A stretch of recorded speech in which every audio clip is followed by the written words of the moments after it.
Jeddah شریف جب آپ پہنچیں گے یاد رہے تو وہاں حج ٹرمینل پر آپ کو اتارا جائے گا اور وہاں اچھا خاصا وقت لگتا ہے. یاد رہے یہ پورا سفر جو ہے نا وہ صبر کا سفر ہے, جلد بازی نہیں مچانی. تو مینٹلی طور پہ تیار رہیے گا کہ آپ کو جدہ ایئرپورٹ پہ 4 سے 6 گھنٹے لگ سکتے ہیں, کیونکہ ایئرپورٹ سے فارغ ہونے کے بعد بس کے انتظار میں معلم کے بعض اوقات 5-5 گھنٹے بھی انتظار کرنا پڑتا ہے. کوئی بات نہیں, میری کون سی بزنس میٹنگ ہے وہاں پر, تو ہم نے جناب وہاں بھی ذکر و اذکار کرنا ہے. جدہ ایئرپورٹ پہ بھی مسجد بنی ہوئی ہے, وہاں چلے جائیں, نوافل کا وقت ہے, نوافل پڑھیں, تلاوت قرآن کریں, تسبیح ہاتھ میں ذکر و اذکار کریں, سکون سے رہیں.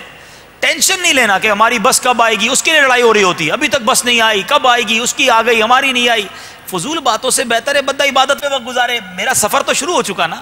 اچھا, پھر جدہ سے مکہ شریف تقریباً 1.5 سے 2 گھنٹے بس والے لیتے ہیں, سفر لگتا ہے, مگر اس میں بھی آپ کو معلم کے مکتب تک پہنچانے اور پھر آپ کی رہائش گاہ تک پہنچانے میں 2-2.5 گھنٹے مزید لگ سکتے ہیں.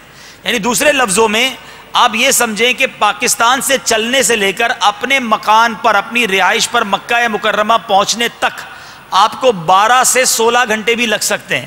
تو ذہنی طور پہ تیار رہیے گا, کوئی بات نہیں.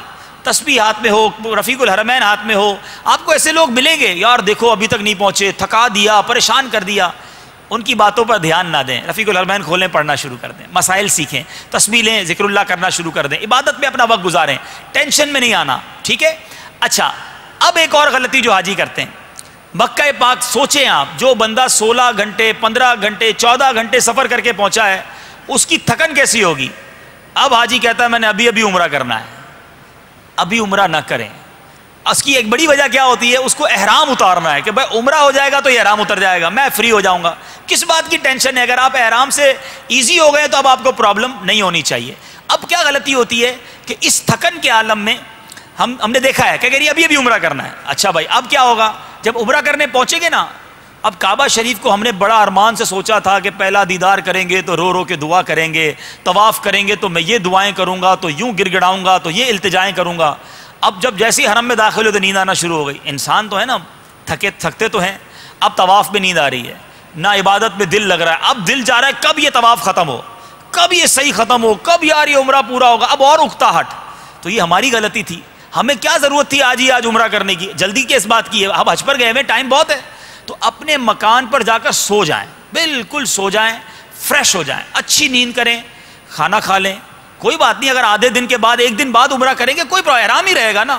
لیکن اب جب آپ عمرہ کرنے جائیں گے یو آر فریش ناؤ. اب آپ فریش ہوں گے, کھانا کھا چکے ہوں گے, چائے پینے کا شوق ہے, چائے بھی اچھی سی پی لینا.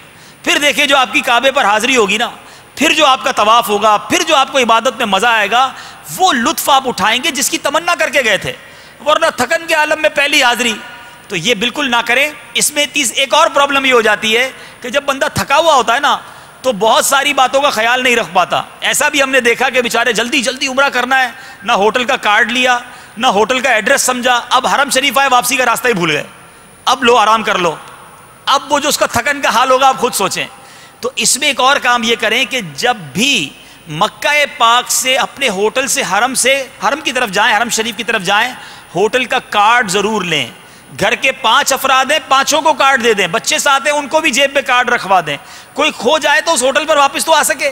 اور پھر حرم شریف کا گیٹ نمبر یاد رکھیں کہ کس گیٹ سے میں داخل ہو رہا ہوں. اگر آپ ہوٹل سے چلتے حرم شریف تک پہنچے, آپ نے کہا چلیں بھائی یہ نشانی ٹھیک ہے کہ یہ والا بلڈنگ ہے, یہ والی لائٹ ہے, میں یوں جاؤں گا تو میرا ہوٹل آ جائے گا, بالکل ٹھیک ہے.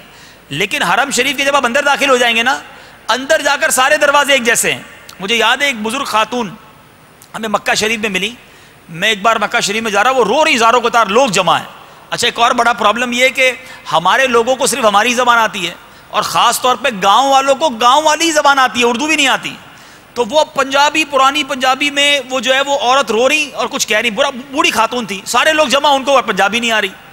اب وہ کچھ عربی میں بات کر رہے ہیں ان سے, کوئی انگریزی میں بات کر رہا ہے, وہ بیچاری پنجابی میں بات کر رہی.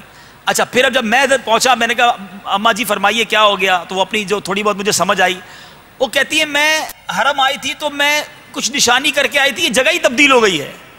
میں واپس آئی, وہ بلڈنگ کتنے چلی گئی. تو میں نے بتایا بلڈنگ کہیں نہیں گئی, آپ کسی اور دروازے سے باہر نکل آئی ہیں.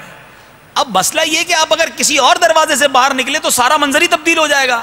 تو آپ کو وہ دروازہ نمبر خود بھی یاد رکھنا ہوگا, اپنے ساتھ بزرگ ہیں انہیں بھی یاد کروا دیں کہ اس دروازے سے باہر نکلیں گے تو یوں سیدھا جائیں گے تو یہ ہمارے ہوٹل کا راستہ ہے. ورنہ جو گھر بھول گیا کیونکہ ہمارا تو پہلا ہی دن ہے نا. تو یہ بہت ضروری ہے, پہلے دن جلدی نہیں کرنی ہے. ہوٹل کہاں ہے, کوئی نشانی, کوئی گیٹ نمبر, آرام سے سب چیک کر کے اپنے قافلے والوں کو سمجھا کر اب تیاری کے ساتھ حرم شریف جائیں. پھر دیکھیں انشاءاللہ مدینہ مدینہ ہو جائے گا. صلو علی الحبیب صلی اللہ تعالی علی محمد. مجھے اپنی اور ساری دنیا کے لوگوں کی اصلاح کی کوشش کرنی ہے انشاءاللہ عز و جل.